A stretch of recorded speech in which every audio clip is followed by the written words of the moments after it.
مار پڑ رہی ہے, مارا جا رہا ہے. حضرت زنیرہ کو ان کا مالک جو ہے ظاہری آقا وہ مار رہا ہے, یہ کنیزہ ہے, اتنا مارا ان کی بینائی چلی گئی, نظر آنا بند ہو گیا. ابو جہل آیا اور کہنے لگا زنیرہ دیکھا نا ہمارے بت تیری آنکھیں لے گئے, معاذ اللہ, لات و منات ہمارے بتوں نے تجھے اندھا کر دیا. اب ایسا نہیں ہے کہ بی بی روتی جا رہی ہے, مایوسی معاذ اللہ, پریشانی, غریبی بڑی ہے, پوچھنے والا کوئی نہیں, یہ باتیں نہیں. کیا جملے ہیں خاتون کے, کیا لفظ ہیں. ابو جہل نے تنزیہ کہا معاذ اللہ, کہنے لگا دیکھا نا ہمارے بتوں نے تجھے اندھا کر دیا.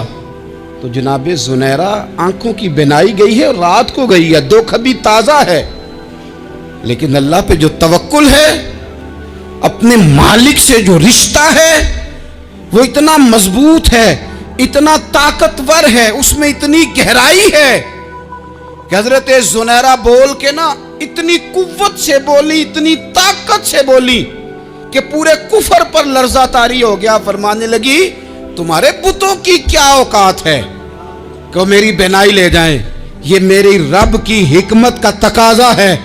جب تک اس نے چاہا زنیرہ دیکھتی رہی, اور جب اس نے چاہا زنیرہ کی آنکھوں کی بینائی چلی گئی, اور اگر وہ چاہے گا نا تو بینائی واپس بھی کر دے گا. اگر ہو ذوق یقین پیدا تو کٹ جاتی ہیں زنجیریں, اگر وہ چاہے گا تو بینائی آ بھی جائے گی. حضرت زنیرہ نے رات کو یہ لفظ کہے, ابو جہل اور سارے کفار ڈر کے سن کے چلے گئے. آپ اطمینان سے آ کے بستر پہ سوئی, جب سویرے اٹھی تو اللہ نے آنکھوں کی روشنی واپس کر دی تھی. آنکھوں کی اب چھڑی پکڑی ہے, بازاروں میں گھومتی ہے, کہتے ہیں بلاؤ کدھر ہے تمہارے لات و منات, دیکھو میرے رب نے روشنی واپس کر دی. آ کر میرے ساتھ ادھر آ, ستمگر ہنر آزمائے, تو تیر آزما ہم جگر آزمائے. بیمار لوگوں یاد رکھو, کہہ دیا ڈاکٹر نے کہ تو بڑا بیمار ہے, تو بڑا کمزور ہے, یہ ہو گیا وہ ہو گیا, تو ڈاکٹر اپنے علم کے مطابق بات کر رہا ہے. ہوگا تو وہ جو میرا رب چاہے گا. کمزور ہو جانا, پریشان ہو جانا, تکلیف میں آ جانا, پتہ نہیں بات ہو گئی ہے تو جانے کیا ہو جائے گا.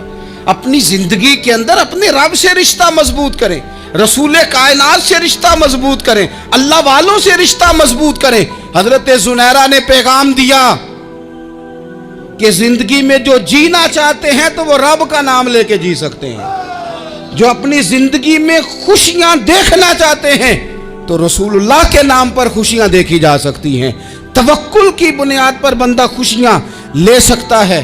اور اگر انسان میں توکل نہیں ہے تو پھر وہ اس کالے جادو سے بھی ڈر رہا ہے, وہ نیلے سے بھی ڈر رہا ہے, وہ پیلے سے بھی ڈر رہا ہے, وہ فلانے سے بھی ڈر رہا ہے, وہ میرے خلاف فلانا رشتہ دار سازش کر رہا ہے تو ڈر رہا ہے, فلانا میرے بارے میں یہ کر رہا ہے تو ڈر رہا ہے, وہ پتہ نہیں دنیا ادھر ہو جائے گی تو کیا ہو جائے گا. اٹھ باندھ کمر کیوں ڈرتا ہے, پھر دیکھ خدا کیا کرتا ہے. تو اس ساری گفتگو کا نچوڑ آپ کو یہ عرض کیا ہے. سب سے پہلے تو یہ کہ میدانوں میں مدد بھی اللہ کی, رزق میں مدد بھی اللہ کی, فصلیں خشک ہوں تو مدد پھر بھی اللہ کرے تو پھر ساری مدد, اور اگر انسان بیمار ہو تو پھر بھی مدد اللہ کی. تو اپنے اللہ کی جانب توجہ کو بڑھائیں, آپ اللہ سے مدد کے سوالی بنیں. ترمذی کی ایک حدیث ہے, میں آپ کو زندگی کا تجربہ بتاتا ہوں کہ جب میں بڑا پریشان ہوتا ہوں تو یہ والی روایت کھول لیتا ہوں, مزہ دیتی ہے. میرے نبی پاک علیہ السلام نے فرمایا اپنے دکھ سیٹھوں نوابوں کو نہ کہنا, مالداروں کا نہ کہنا, ورنہ اللہ تمہیں کبھی غنی نہیں کرے گا. فرمایا اپنے دکھ اپنے رب کی بارگاہ میں عرض کرنا, جلدی کرے یا دیر سے کرے اللہ تمہیں لوگوں سے بے نیاز کر دے گا, اللہ تمہیں غنی کر دے گا. رات کو بیٹھو نا اس کی بارگاہ میں, اسے دکھڑے سناؤ, چھوٹی چھوٹی باتیں. حضور نے فرمایا نمک بھی مانگو تو رب سے مانگو, چھوٹی چھوٹی بات سے شروع کرو نا. جب بندہ شروع کرتا ہے نا چھوٹی چھوٹی چیزیں تو بڑی ساری چیزیں یہ اس طرح ہوتا ہے جیسے بندہ رب سے گفتگو کر رہا ہے، مالک مجھے یہ چاہیے، مالک میں یہاں کمزور ہوں، اللہ میں یہاں پریشان ہوں۔ آپ یہ کر کے تو دیکھیں، لمبی لمبی دعائیں مانگ کے تو دیکھیں، اس کے حضور جڑ کے تو دیکھیں، آپ دیکھیں گے راحت کتنی ہے، سکون کتنا ہے۔